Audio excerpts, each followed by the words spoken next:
અને સ્વયં દુર્વાસા મુનિ એની પરીક્ષા કરવા માટે પૃથ્વી ઉપર આવી અને અમરીશ રાજાના રાજમહેલમાં પોતાના જેટલા શિષ્યો હતા એ બધા શિષ્યોને લઈને જાય છે.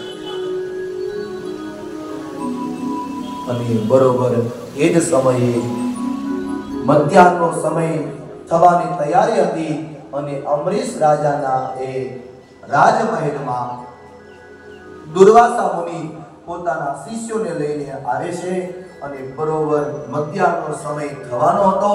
એ સમયે દુર્વાસા મુનિનું આગમન થયું.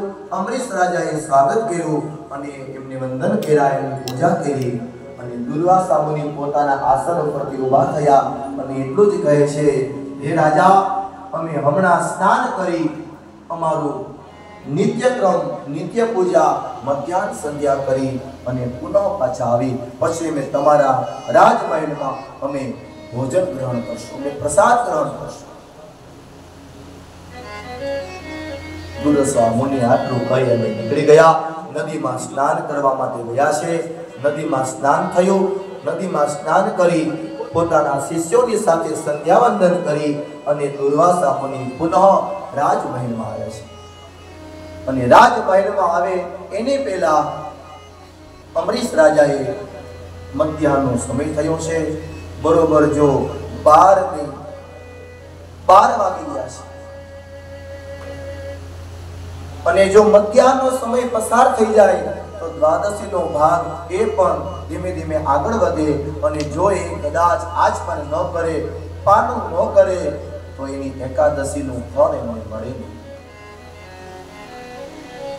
અમરીશ રાજા વિચાર કરે છે. દુર્વાસા મુનિ તો સ્નાન કરવા માટે ગયા છે, ખબર નહીં કદાચ ધ્યાનમાં એને ખબર નહીં હોય, પણ ધીમે ધીમે મધ્યાહનનો સમય પૂરો થવાનો એ તૈયારી હતી અને એ જ વખતે અમરીશ રાજાએ પોતાના ગુરુદેવની આજ્ઞા લઈ એક આચમની જલ પોતાના મુખમાં પધરાવ્યું છે. પોતાના મુખમાં એ જલનું એ આચમન લઈ લીધું છે. દુર્વાસા મુનિ એ જ વખતે પોતાના શિષ્યોને લઈ અને જ્યારે અમરીશ રાજાના રાજમહેલમાં આવે તો જુએ છે તો આજે રાજાના મુખ ઉપર તેજ દેખાવા લાગ્યું છે. દુર્વાસા મુનિ એમ કહે છે કે રાજા, તમે પહેલા મને નિમંત્રણ આપો કે તમે અમારા રાજમહેલમાં ભોજન કરવા માટે પધારજો, હું તમારી રાહ જોઉં છું અને પછી તમે એકલા ભોજન કરી લો. અમરીશ રાજા કહે છે કે હે મહામુનિ, મેં ભોજન નથી કર્યું. એકાદશીનો મારે ઉપવાસ હતો અને એનું પારણું કરવાનો મારો સમય વ્યતીત થઈ જતો હતો અને માત્ર ને માત્ર મેં માત્ર ચરણમતના સ્વરૂપમાં મેં ભગવાન શ્રી હરિનું ચરણમત એક આચમની ખાલી મારા મુખમાં મેં પધરાવી છે. અને હે મહામુનિ, એ પણ મારા વ્રતનો ભંગ ન થાય ને એ કારણે.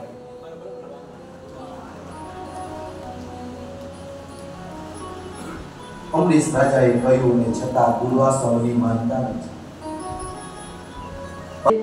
સાંજે આપણે માત્ર સૂક્ષ્મ ફલાહાર કરવાનો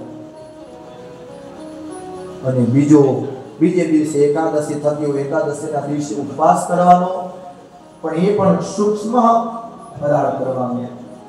અને સૂક્ષ્મ ફરાળ કોની નજીક રહેવાનું?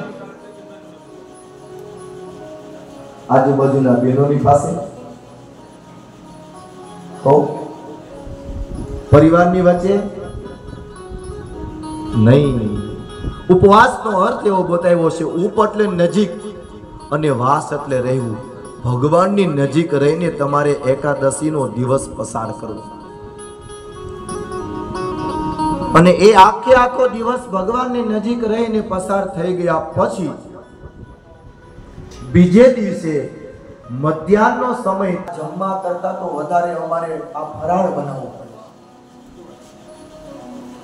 અને પાછા ધીમેકથી કીધે એક થાળી ખાલી દાણા કરી નાખજો, એક થાળી ખાલી ચેવડો કરી નાખજો. અને આમ એકાદશી પૂરી થાય એટલે બીજે દિવસે વહેલા ઉઠી જાય. હું કામ? ભૂખ લાગી હોય, પણ હજી અજ્ઞાનને કારણે ઘણાય સમાજના લોકો અમને પૂરી થઈ ગઈ અને રાત્રે મેં ગોંડલિયા ને પ્રોગ્રામ ને ભજીયા બનાવીને ખાય તો. પણ આપણા શાસ્ત્રમાં એવો નિયમ છે કે આજે સૂર્યોદય થાય એટલે તિથિનો ઉદય થયો હોય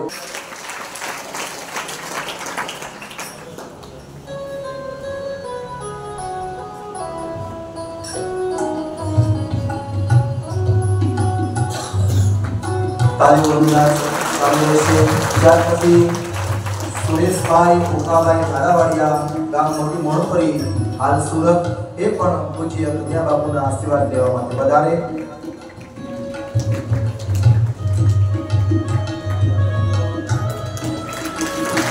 ત્યાર પછી રમણીકભાઈ દુધાત્રા સેવાકીય સંસ્થામાં જોડાયેલા છે, પૂર્વ જિલ્લા ભાજપના મહામંત્રી, એમને પણ બાપુ સારું ગાડીને સન્માન કરે છે. તાલીઓથી વધાવી આપણે. ત્યાર પછી સીવી જોશી સાહેબ માજી શિક્ષક, એમને પણ વિનંતી કરું કે પૂજ્ય બાપુના આશીર્વાદ ગ્રહણ કરવા માટે બોલાવે.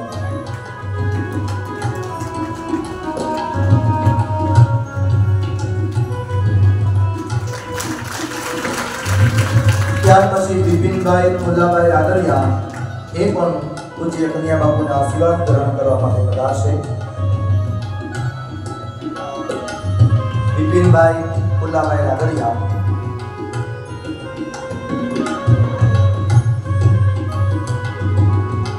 તાલીઓથી આપણે વધાવશું. બિપિનભાઈ પૂજ્ય કન્યા બાપુનું સ્વાગત કરે છે.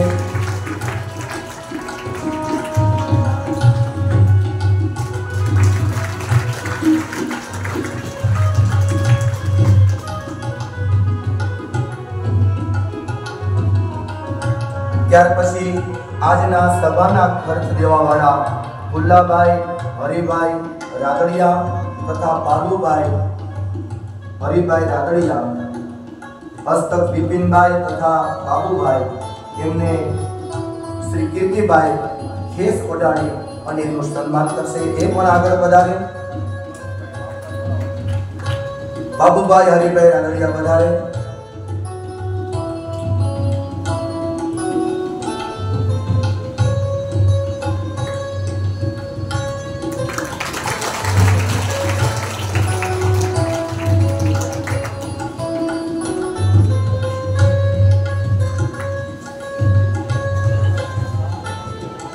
અત્રે આપણી કથામાં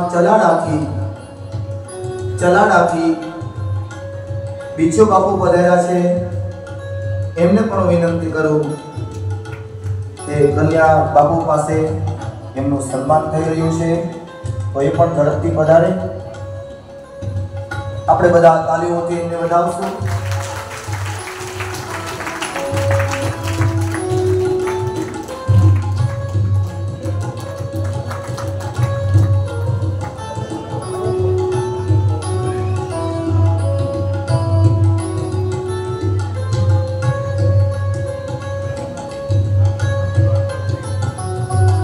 પત્રે ઉપસ્થિત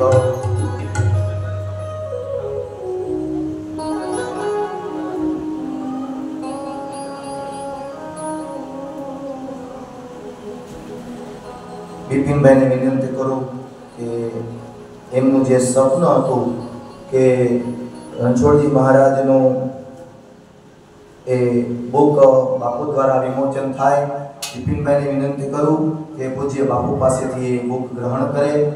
આપણે બધા તાલીઓથી વધાવશું.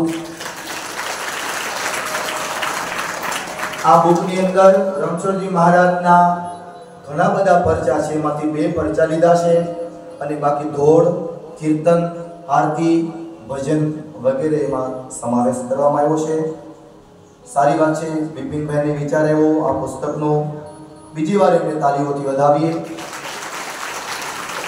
અત્રે આ કથામાં 12 ગામથી પધારેલા આપણા પૂર્વ ધારાસભ્ય અરશદભાઈ અને એમની સાથે એમની ટીમ, આપણા ગામના સુરેશભાઈ વગેરે ગામના ઘણા બધા ભાઈઓ અને બહેનો પધાર્યા છે, બધાને હું વ્યાસપીઠ ઉપરથી આ બધાનું સ્વાગત કરું છું. અને આ અવિરત ક્રમ આજે 5મો દિવસ ચાલુ થયો છે. અને હર્ષદભાઈ રણછોડજી મહારાજની એવી કૃપા છે કે બાપુનો એવો આગ્રહ છે કે દરરોજ જેટલા સભામાં બિરાજમાન થયા હોય, જેટલા શ્રોતાઓ આવે, મહેમાન આવે, બધાને અવશ્ય પ્રસાદ લઈ અને પછી એ પોતાના સ્થાનમાં જાય. આજે 5 દિવસ થઈ ગયા અને એવું આ ક્ષેત્ર દિવ્ય ક્ષેત્ર અને રણછોડજી મહારાજના આશીર્વાદ કે આ અવિરત એ સતત એ ચાલુ છે. અને જેટલા સ્વયંસેવક ભાઈઓ છે એનો પણ એવો થનગનાટ. જો હું ભૂલતો ન હતો, રામનવમીના આગળના દિવસે એટલે કે અષ્ટમીના દિવસે વહેલી સવારે રણછોડજી મહારાજને થાળ ધરાવાય અને એ થાળ ધરાવે પછી આખું ગામ ધુમાડા બંધ હોય છે. પણ આ વખતે બાપુએ એવું કંઈક સંકલ્પ કર્યો છે તો ગઈકાલે અમારું આખું ગામ એ ધુમાડા બંધ બધાએ પ્રસાદ લીધો છે. બસ આ અવિરત એ સેવા સતત ચાલુ રહે અને આપણે બધા પ્રસાદ ગ્રહણ કરતા રહીએ અને આવું વારંવાર ભગીરથ કાર્ય થાય.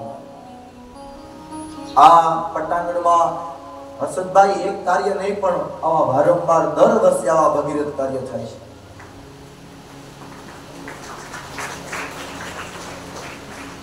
તો આ ભગીરથ કાર્યના અંદર આ 5મા દિવસની કથામાં એટલે અમરીશ રાજાની કથા આપણે શ્રવણ કરી રહ્યા હતા. એ અમરીશ રાજાએ એકાદશીનું વ્રત ધારણ કર્યું છે. આપણા મુખમાંથી જ્યારે વાણીના 4 પ્રકાર બતાવ્યા છે, એમાંથી એવી એ વાણી આપણા મુખમાંથી નીકળે એટલે અવશ્ય પ્રભુ પ્રગટ થાય જ. પણ આપણે એ વાણીનો ઉપયોગ આ સમાજની વચ્ચે આવા જ્યારે એકાદશીના વ્રત લેવામાં આવશે, કે મનુષ્ય એકાદશીના વ્રત ધારણ કરશે નિયમ પ્રમાણે, તો અવશ્ય પ્રભુ રક્ષણ કરવા માટે પ્રભુને પ્રગટ થવું છે. ભગવાન રામને પાછો આ પૃથ્વી ઉપર અવતાર લેવો છે, પણ એના માટે કૌશલ્યા માતા ગોતે છે. કૌશલ્યા માતા ક્યાં? ભગવાનને પ્રગટ થવું છે, પણ જેવી કૌશલ્યા માતાએ નિયમનું પાલન કર્યું છે. દશરથ રાજાએ ક્યારેક રામાયણ વાંચો, નિત્ય રંગનાથજીની પૂજા છે, નિત્ય રંગનાથજીની સેવા છે. એક દિવસ નહીં, દરરોજ 1000 તુલસી પત્ર એ રંગનાથજીના ચરણમાં પધરાવે છે. અને ત્યારે પછી એ રંગનાથજીની કૃપા થાય અને એમની કૃપા થાય એટલે સાક્ષાત ભગવાન શ્રી હરિ દશરથને ત્યાં બ્રહ્મ બનીને ત્યારે આવે.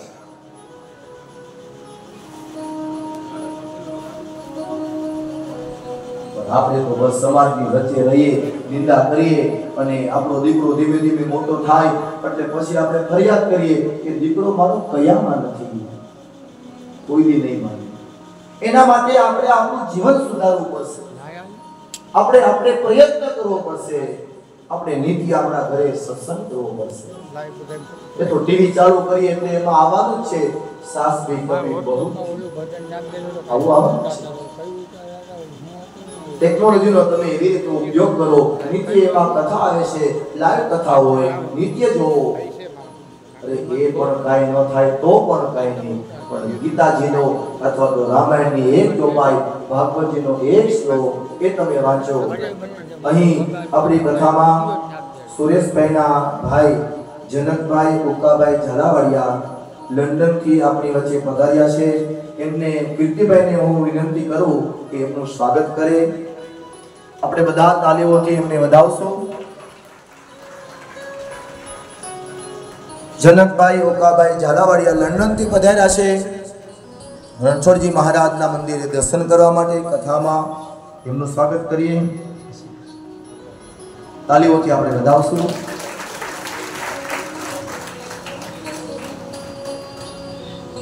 સતત તાલીઓનો વરસાદ વરસવો જોઈએ.